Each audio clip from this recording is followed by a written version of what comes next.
Well, hello guys. So many people believe that AOT went downhill from chapter 139 or from chapter 137 or from chapter 131 or from chapter 126.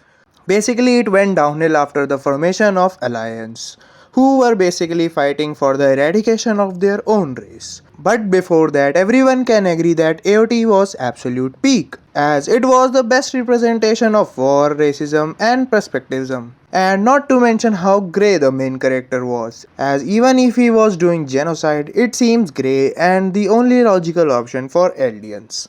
But as many alliance slash clown as Eren haters claim that how can we support genocide even though that was the only logical option as the whole world was about to eradicate them forever. But then I thought, why is that? If AOT is realistic portrayal of racism, then why does genocide seem so justifiable as it is not in the real world?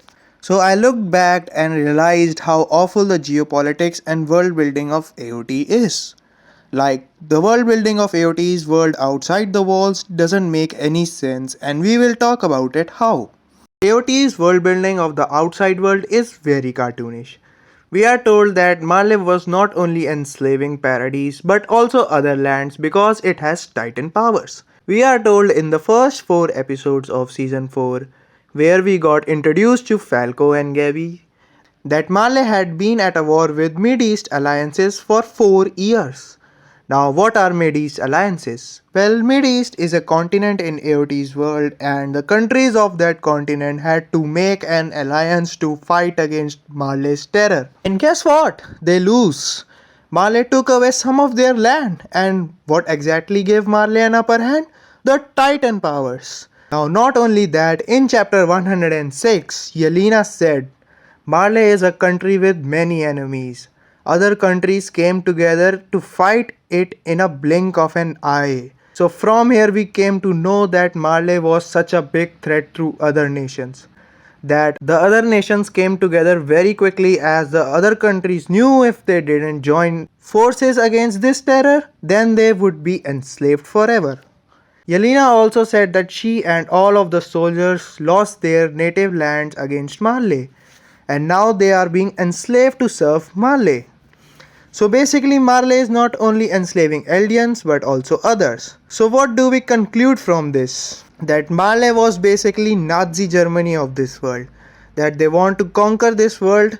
They were basically what Eldians were centuries ago. They want to enslave every other race just like they did with Eldians and Yelena and those other soldiers. So basically, countries and clans in AOT's world are about to be enslaved by the dictator Marley, and they have an upper hand because of that supernatural power.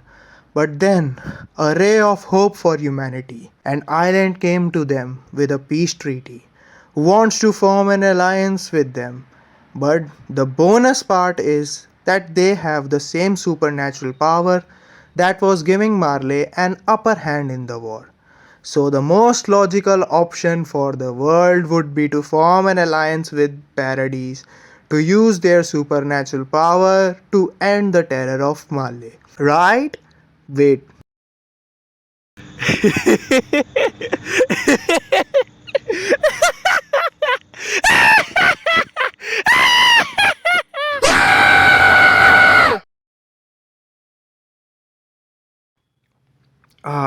Surprise, surprise.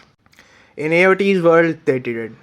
In chapter 123, when a peace treaty was sent to every other nation by Paradise, every other nation denied a peace treaty with a nation that could have actually saved them from the terror of Marley. And even worse, they agreed to form an alliance with Marley, the nation who was oppressing them, to wipe out every Eldian on Paradise, the nation who was actually asking for peace, but not the Eldians that are enslaved by Marley, so that Marley can use their Titan powers later to enslave their nations and they can be happily enslaved ever after.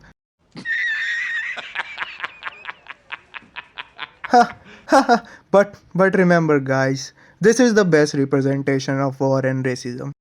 Imagine this, if Hitler had been winning the world war because he had supernatural powers with him. The whole world, France, UK, Jews and all others were under a threat as they were about to lose and be enslaved by Nazis. But then an island came, who is asking for a peace treaty.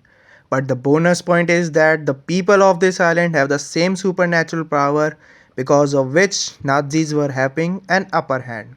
Now there is a ray of hope for the world. For them, now they can finally be free from the terror of Hitler.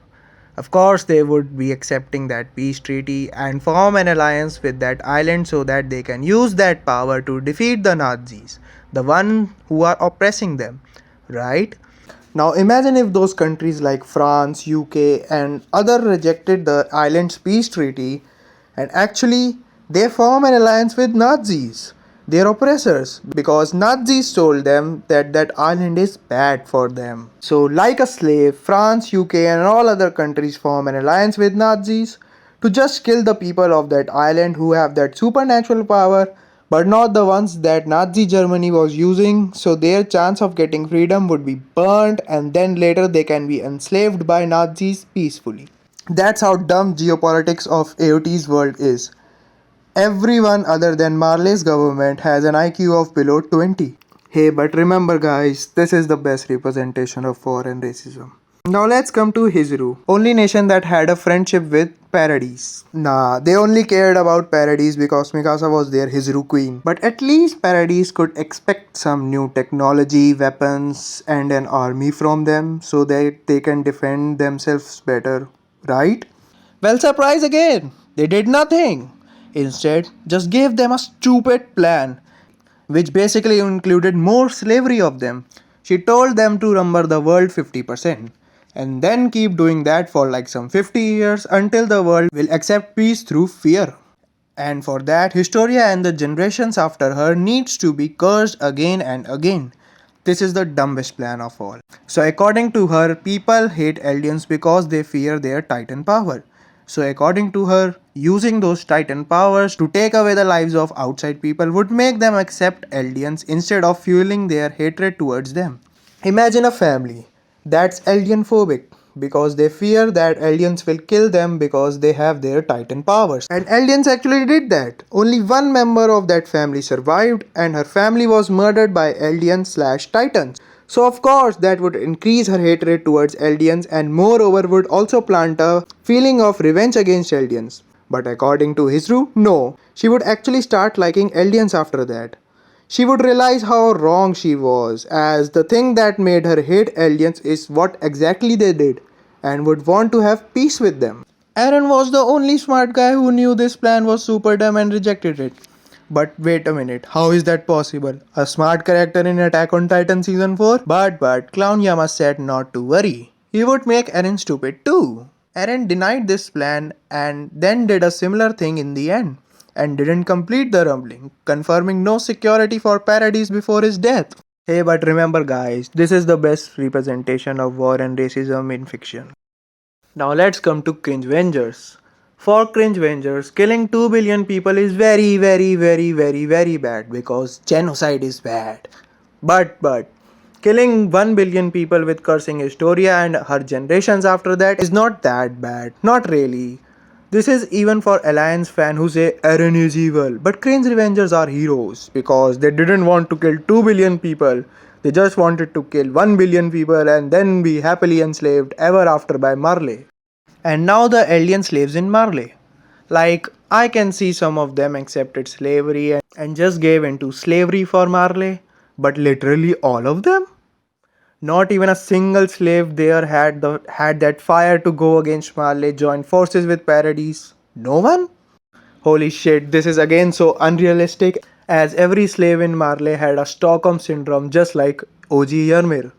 Yelena, her soldiers, Gabi, Peak, Rainer, everyone just wants to be happily enslaved ever after by Marley so badly. They fall in love with their abusers and oppressors. Basically, everyone in AOT's world is like OG Ymir. They have a fetish of being enslaved by Marley.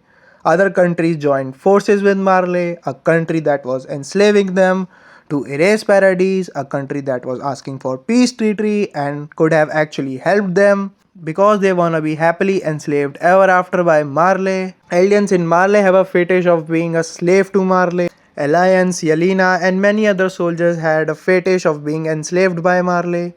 Anyone who has this fetish are good guys in AOT. And anyone who doesn't have this fetish and want freedom like Floch or Eren, they are either fascist or a slave to freedom. Oh, Isayama, we get your kings, but please make sense for once. Like AOT's world is so cartoonishly evil that even out of all those 2 billion people whom Eren killed, I am sure that only 10% of them would have been actually good or like grey. Remember when Historia said that there would be many others out there who would have been like Eren's mom?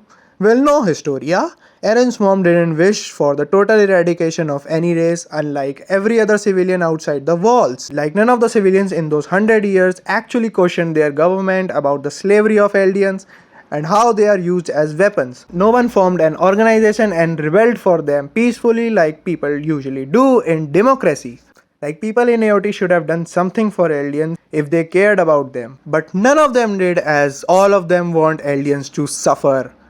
You can see how Grisha and Grisha's sisters were treated when they went outside.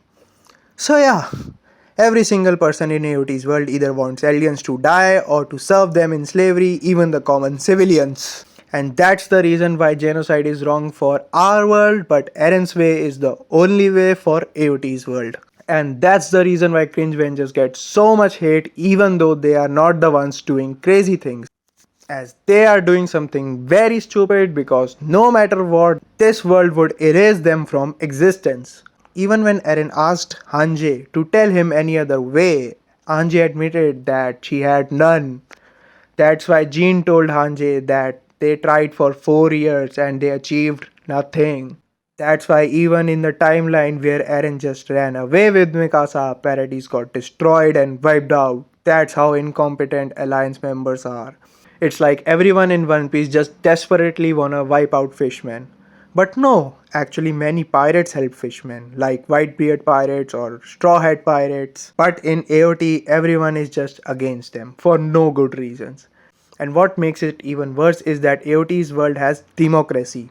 Like, it's not even medieval times when people were not that smart or empathetic. They have democracy, court system, meaning they think that everyone deserves a trial, a fair chance. But when it comes to aliens, everyone starts having the mentality of Stone Age. It's not even cartoonish, it's just stupid. Hope this video changed the way you viewed Attack on Titan.